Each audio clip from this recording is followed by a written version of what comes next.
Joining us now is the president of the New York Mets, who a couple hours ago, along with the new owner, Steve Cohen, was reintroduced to New York as the new era of Mets baseball was ushered in officially with the change of ownership from the Wilpons to Mr. Steve Cohen. Sandy Alderson joins us. Sandy, it's Craig Carton and Evan Roberts on the Fan. Good afternoon. How are you today? Doing very well. Happy to be back, and I'm glad you're back, Craig, as well. Thank you, Sandy. I appreciate it. I just wonder, watching you today, and you look so relaxed and comfortable, is there already, I know it's been a day and you haven't had any meetings about players necessarily or any of that stuff, is there a tangible difference in how you feel about the organization today with Steve Cohen as the owner versus when you left with the Wilpons as owners? Well, look, I mean, my personal situation is very different than it was at that time. My health is a lot better, for example. But look, I think anytime you're embarking on something new, there's a lot of optimism, there's a lot of enthusiasm, and it would be a shame if that didn't exist today, right? So I'm really overjoyed at the opportunity to come back. Steve has kind of energized me. I don't know if you saw the press conference, but he's an inspiring guy, and so given the new start and the optimism that generally surrounds a new start, together with I think what Steve, the extra that Steve brings to the table, it's an exciting time. It's exciting for me, but it's exciting for Mets fans. And in some cases, players. I've already had one call from somebody who said that they were listening to the press conference, were inspired by Steve, and the player instructed their agent to give us a call. So who knows what'll happen? But it was. I thought Steve did a great job, and it was authentic. That's who he is. Well, for a long time, and I admit I probably did this to you too, which isn't fair, we blamed you for the lack of spending. You almost took the shrapnel from you speaking for ownership. And so I've taken calls over the last few weeks saying, Sandy doesn't want to spend money. That's not what Sandy does. Can you clarify to everybody listening that if you've got the money, you want to spend it? Well, let me partially explain it this way. When I was with the A's back in the 80s and 90s, at least one year, we had the highest payroll in baseball. Yep. We had some really good players. The ownership, the Haas family, was committed to retaining those players, and we had the ability to go out and add a few extra. So, that would not be an unusual situation for me to address. Look, Steve has already said that we will have the resources. At the same time, he said that we're not going to just throw money at the problem. So I think my job is to use and recommend that Steve use his resources wisely. And that doesn't mean not using them. Sure. And it doesn't mean throwing them away.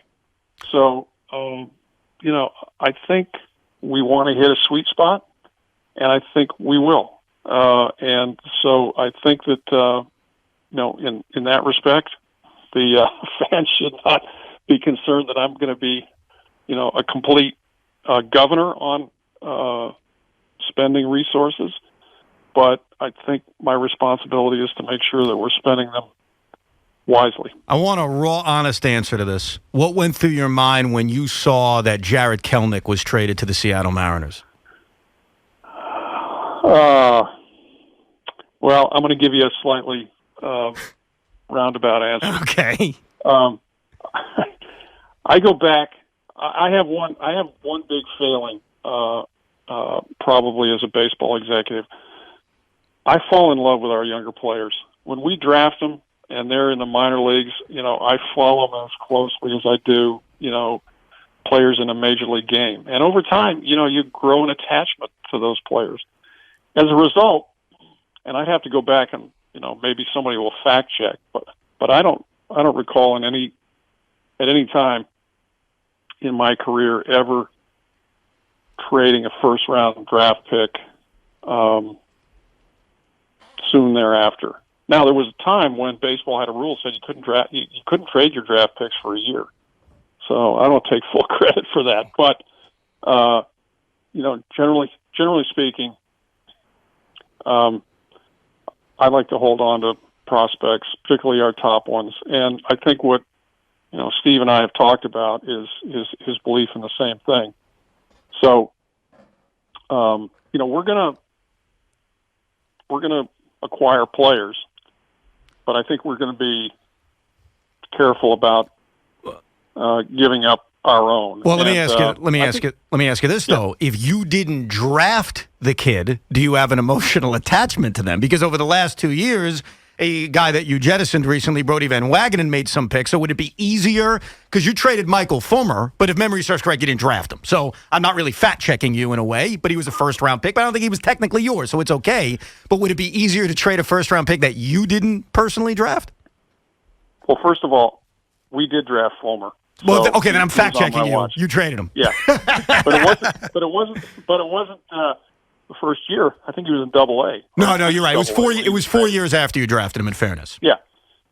So, no. With respect to the last couple of years' drafts, I love the way the Mets approached it. I think that it's really was innovative. Basically the way they spent all their money up front in the first couple of rounds to try and get some quality talent rather than, spending money on a limited basis in subsequent rounds, hoping to get lucky. Now, you get lucky once in a while. McNeil is, a late-round pick. But in terms of what was available the last couple of years, I think they did a great job of focusing on the first round and focusing on first-round talent. It's actually the way you approach scouting in the international market as well. If you think about Jimenez and Rosario and some other kids, you try and find a couple of really good ones, and then you hope to get lucky with the rest. So, but to your question, no, it's not about just drafting them. It's these are kids in our organization, and I think it's not only my attachment that grows pretty quickly, right, and will for these players. It's also the fans' attachment. They follow these guys. It's not like 30 years ago when nobody knew anything about the minor league players. Our fans know a lot about our minor league players and feel strongly about homegrown players, and I think that's another motivation for keeping them. Oh, yeah, and it also depends who you're trading them for. If it happens to be an overpriced, past his prime second baseman and a reliever, we're not thrilled, but when you did what you did for Yoenis, that was one of the most significant trades the Mets have made in years. It led directly to winning that division and getting to a World Series. So it's also what you get for those prospects, too, that I think us Met fans care deeply about. I totally agree. And I think that, once you lay out a strategy, and I think we did that successfully the last time because, not that it was, it was a successful strategy, but the fans sort of bought into it. We were going to build through the farm system, and we were going to try to be as competitive as we could be. And I think that when we made moves that were consistent with that strategy, everybody sort of understood. It's sometimes when you do something not out of the ordinary, and not just. I'm not suggesting you just do things that are expected, but sometimes you do something that's an exception to what you've kind of stated as your strategy, people don't react well. And that's true with minor league players when they're given up for, as you say, players that don't appear to merit that value. Talking to Sandy Alderson, the president of the New York Mets, back for a second stint here in New York. Steve Cohen, the owner. Sandy, you talked about hiring a director of baseball operations and possibly a general manager. What's the hierarchy going to be from a standpoint of, gun to your head, who gets to make the decision? If the GM/director of baseball operations wants player X, is he going to have, total autonomy to make that pick, assuming Steve Cohen blesses the money investment, or is that still something that you would have the final say on? Who gets to pull the trigger? That's a very good question. I think that to some extent that's going to depend on who's leading our baseball operation and where we are over the next week, month, several months. I did not take this job that I have currently to make all the final decisions in baseball. But just as I make recommendations to Steve, or will make recommendations to Steve, I'm sure that the head of baseball operations will also make recommendations to me. There'll be some things that person will be able to do without regard to what I think. There are other things that we'll talk about. And one of the things that I do believe in is having a very broad and inclusive decision-making process. And I say that because you never know where good information or good advice is going to come from. And you have to be open to it. And secondly, when you make a decision and people have had some involvement in how you reached it, they buy into it and support it a lot more easily. There's an interesting aspect to that, because you were asked directly about, obviously, Luis Rojas, and is he coming back as manager? And you said you'd like him to come back. All signs would point that he would be back, but you did leave the window open that whomever you guys decide to hire to be the director of baseball operations clearly should and would have a say in that, which would be a very interesting scenario if that person came in and said, I don't want him to be the manager. So if that happened, you did leave it open. Whoever you bring in will ultimately make the decision who the manager of the Mets is for next year, right? I think the answer to that is yes. On the other hand, I would expect that person to be open to, a discussion and open to advice from those who know Louis well, who can sort of greater inform that decision.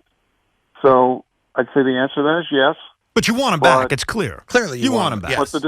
Yes. But the decision is going to be informed by many people who know Louis very well. So if I asked you to handicap the organization, and I'm not talking just, the team that plays at Citi Field. I'm talking about scouting, Latin American scouting, minor leagues, drafting, the whole bit. What's the one area, if there is one, that stands out to you that you think the franchise needs the most help and improvement on to get to a level where you and Steve Cohen ultimately want to be at? Where is the organization lacking the most? Yeah, I think it's in the analytics, and I say that not because analytics are super important, but they are important, and they're a complement to everything else that we have in the way of information. So I think we have a really strong amateur scouting department. The drafts that were led when I was there, and the drafts that were led the last couple of years when Brody was there, have all been led by the same person.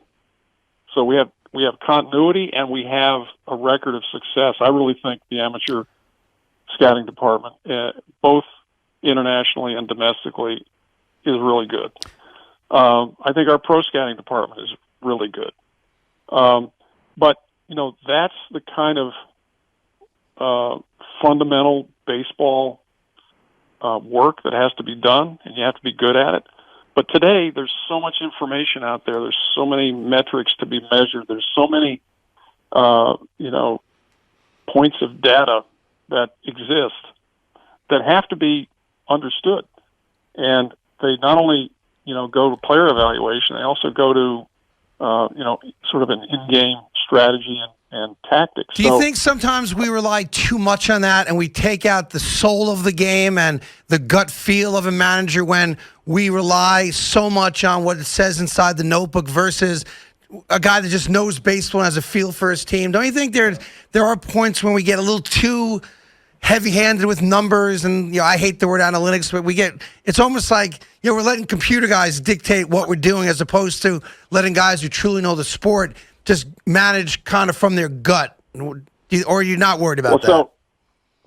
No, I think that's a good point. And, we could probably spend an hour talking about that. But let me just say this. I think that it's important to have the information, be able to interpret it in terms of player evaluation, if nothing else, to know what the other team is thinking. So if 29 other teams are approaching things this way, even if we don't fully subscribe to that, we got to know what they're thinking.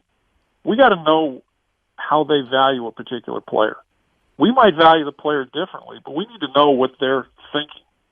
And that's really the key to a successful negotiation or trade. We got to know what's going on in their head. The other thing is, however, when it comes beyond player evaluation and we get into game strategy, you make a really good point. And unfortunately, I tend to agree that to some extent what we've done is we've kind of leached out a lot of the emotion that exists in the game. And I'll give you a good example. There's nothing to argue about anymore. What I used to love was a good argument between a manager. I mean, my first manager was Billy Martin, which is sort of at the far end of the spectrum. But, baseball arguments are really mostly just fun. They're entertaining. There's nothing demeaning about them. They don't usually lead to violence. They're just theater. It's like going to Broadway. Somebody's performing, and it's fun to watch, and it's entertaining. We don't have any opportunities to do that anymore. I've actually suggested recently that I'm going way too on here, but that we should allow managers to argue balls and strikes, because that's all there is left to argue. Right. We got replay. You got, there's not a lot to. And the calls are generally terrible. I mean, the balls and strike calls have gotten worse. You want a over the 6-hour years. game? Start arguing balls and strikes. No, I know. Sandy Alderson joins us. He, of course, is the new president of the New York Mets. Who did you interview Saturday? Can you give us a name? Yeah, well, no, I'm not going there. How many people? But I did. Okay. I'm calling from Florida. I drove down to Sarasota. I did an interview, and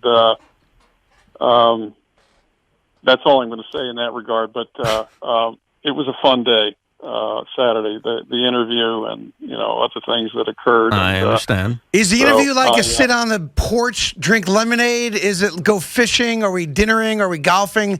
What's the Yeah, it was. It was a. We were at a hotel, and we sat on the patio, socially distanced. Nice. For like 3 hours. So, it was fun, and of course, in the background was the whole question of what was going to happen with the election, and sure, a lot of things. How many people do you plan on interviewing for this job? I don't have a plan for a number. I think we've honed in on a number of people, but we may not get access to all these people. Right. People are typically have another job or working for another organization, and we have to get permission to talk to them. Do you feel like there's a rush, though, to get it done? Because the offseason has begun. Free agency has started. I mean, there are going to be guys traded away. I think Steve Cohen mentioned this in the opening press conference about star players that may be moved. I mean, do you feel pressure like, hey, I got to get this thing done so we can really get involved in this offseason? Well, it's the next thing to do. I really don't think it's going to take that long. Okay. But in the meantime, the off season is not passing us by. We have a very good core of baseball people remaining with the Mets, and we're fully capable of handling this period of transition. And the good thing is that the player market is not going to move very fast this year. I just, in talking to agents, but you don't even have to talk to agents. You just have to recognize, the situation and what's going on from a COVID standpoint, and the ramifications of that for club economics and so forth. It's not going to go quickly. So we're not going to be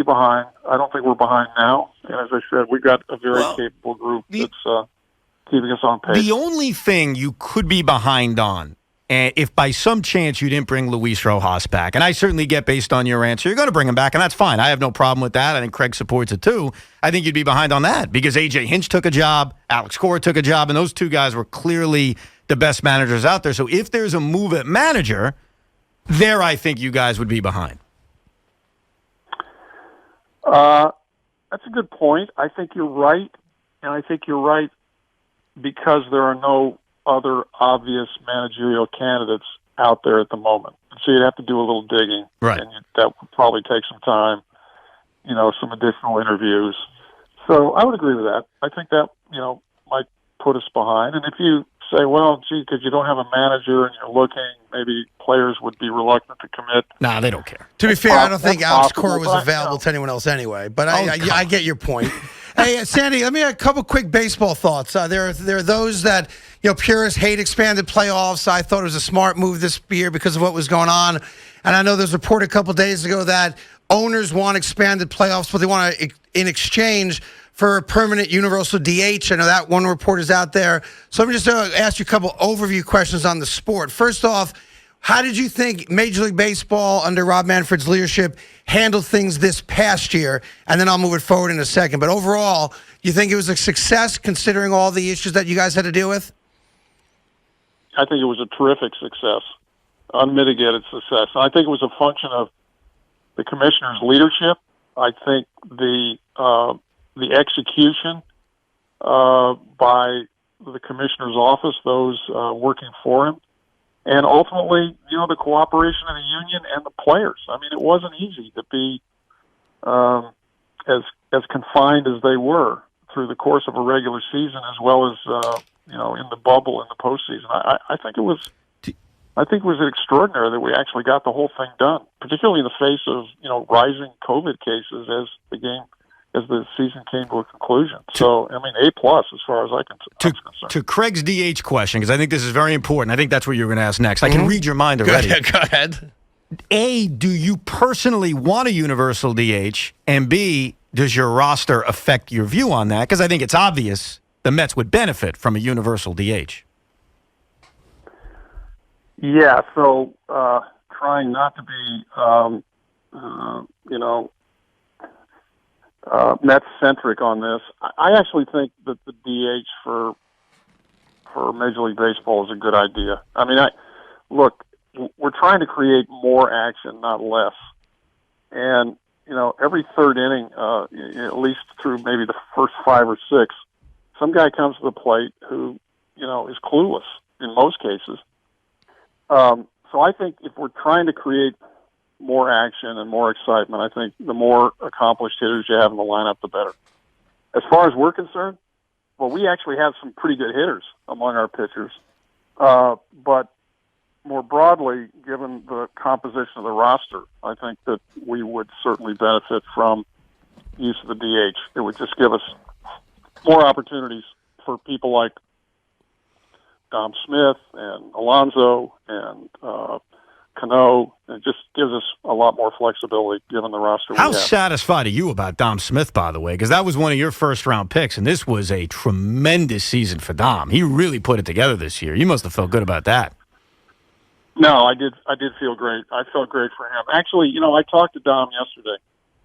I called 2 or 3 of the players, and one of the ones I wanted to call was Dom, and not because he had a great year, primarily, although I certainly complimented him this year, but really for what, he stood up for and articulated during the course of the season with respect to Black Lives Matter. I just thought that, people recognized his sincerity and how heartfelt his comments were, and I think that reflected incredibly well on the Mets, as well as Dom himself.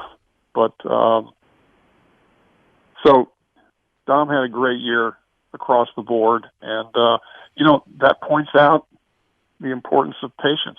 I mean, look how long it took him to get there, and all the ups and downs. And I can remember, and I'm not happy with myself for being critical of his physical condition at one point and what have you, but because we had those disappointments, but Sure.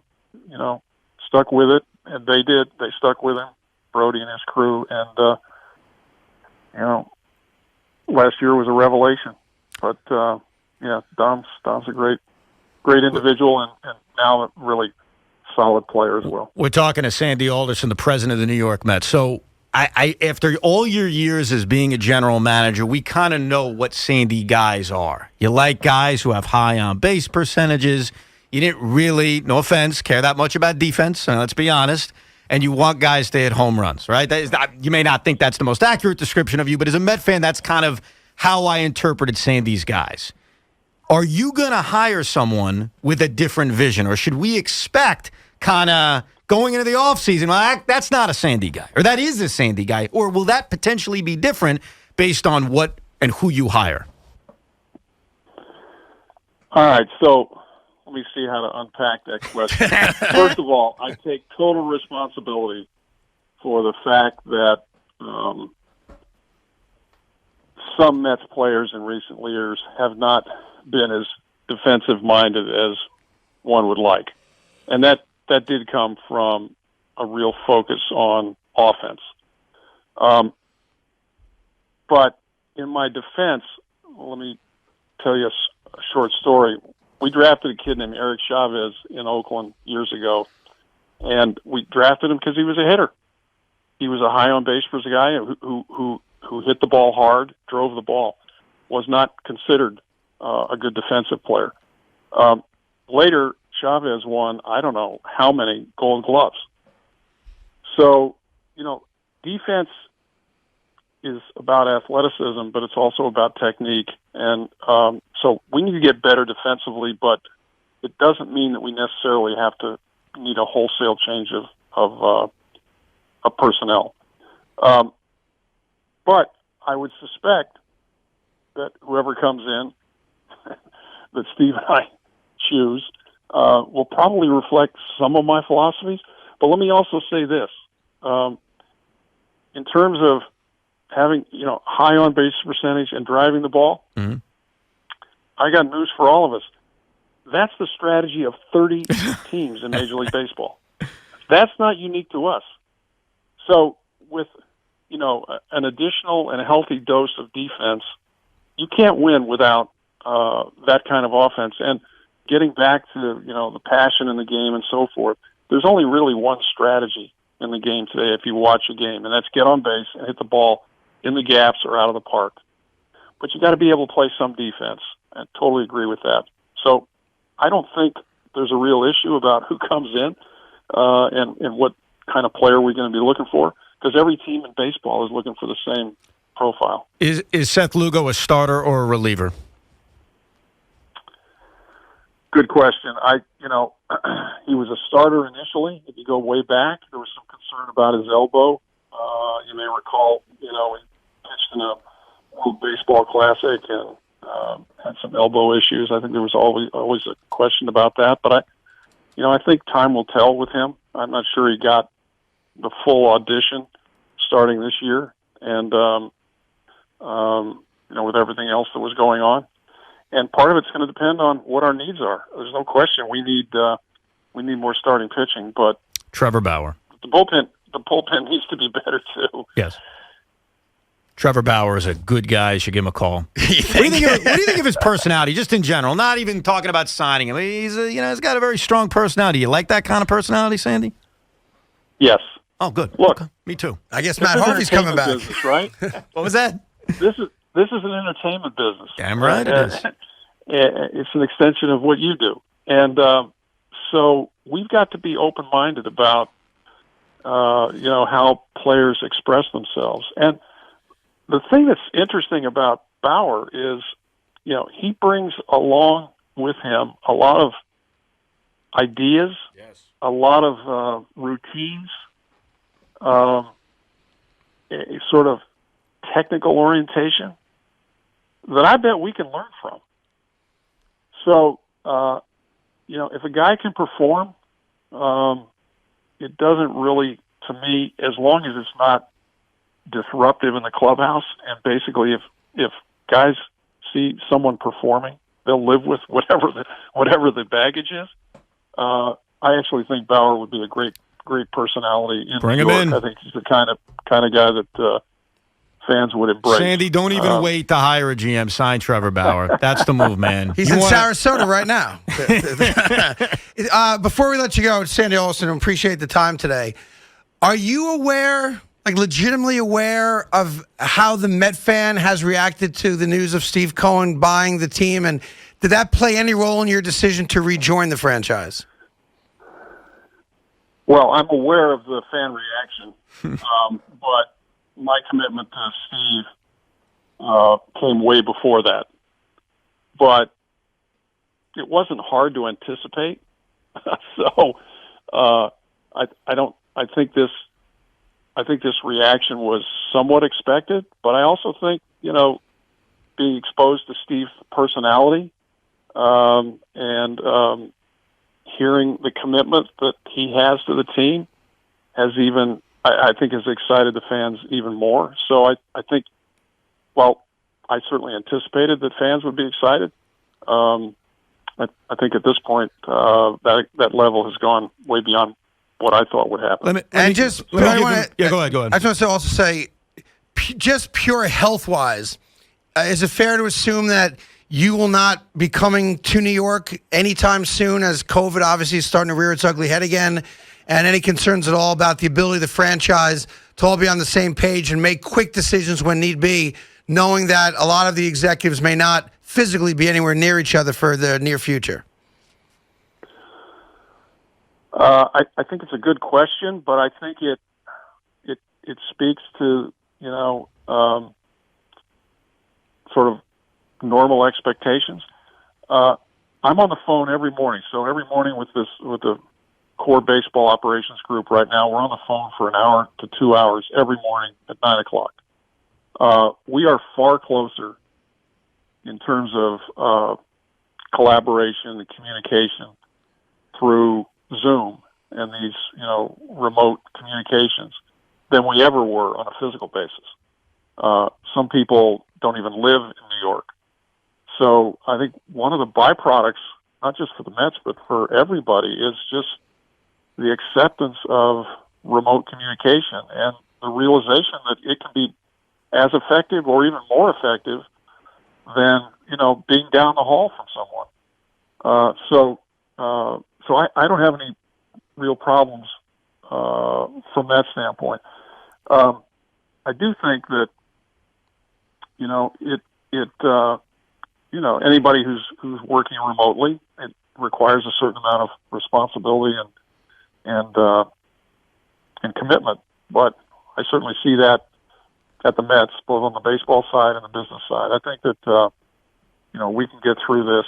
I personally will be coming to New York at some point, but at this stage, in terms of what we're trying to do, I don't really think it's necessary. When it is, I'll be there. Remember that time you made a joke and you said, "Who needs Giancarlo? We've got Brandon Nimmo." I was bothered by it. A lot of Met fans were bothered by it. It's taken a few years, Sandy, but we're holding a grudge. You were right. So I just after all these years, all right, fine. The joke was actually kind of funny, and now, it turned out. I got to interrupt, right. Evan. Sandy, Evan told me a story off the air that I just want to confirm. You probably won't even remember it, but I got to ask you the story. God, he remembered. Apparently, it was a Met-Yankee Subway Series. That's right. And you were at Yankee Stadium in the Bronx, and you did not have your ID or pass with you. And the Yankee guard was like, "Who are you? I'm not letting you in. You have no pass." Evan claims that he told the guard that Sandy Alderson, the general manager of the Mets, you got to let him in. And the guard said, "I apologize. Of course, we'll let you in." And then it turned out that Evan also didn't have a pass. And when he looked to you for the same type of brotherly support to get him in, you basically told the guard, "I don't know who this kid is," and walked in without him. Do you have any recollection of that taking place? Honestly, I can recall, having to talk my way into Yankee Stadium, and I very well could have been with the timely assistance of Evan. Yeah. I don't think I would have basically kept walking and turned around and given you the proverbial. You gave him the high Heisman. sign. You gave him the Heisman. You gave him the Heisman right there, and that was After it. I got Coulda him in, happened. basically. Well, listen, Coulda happened. congratulations on the job and a second opportunity to be in New York with different style ownership and financial constraints being removed. As Met fans, as you acknowledge, this is a very, very big day. One of the biggest and most positive days in a very, very long time for a beleaguered franchise. So hopefully you guys will make the most of it. We'll be talking about playoff runs and World Series opportunities. Glad to hear that you're healthy, more importantly than any of that. And I look forward to seeing you when you come back to New York. And we appreciate the time today. All right. Thanks a lot. I enjoyed it, guys. Welcome back. There you go. Sandy Alderson, the head honcho, along with Steve Cohen of the New York Mets. Before I know we got to take a break. We'll do that. Get your reaction to everything he said. And Evans as well, right after this on Sports Radio 66, 101.9 FM, The Fan.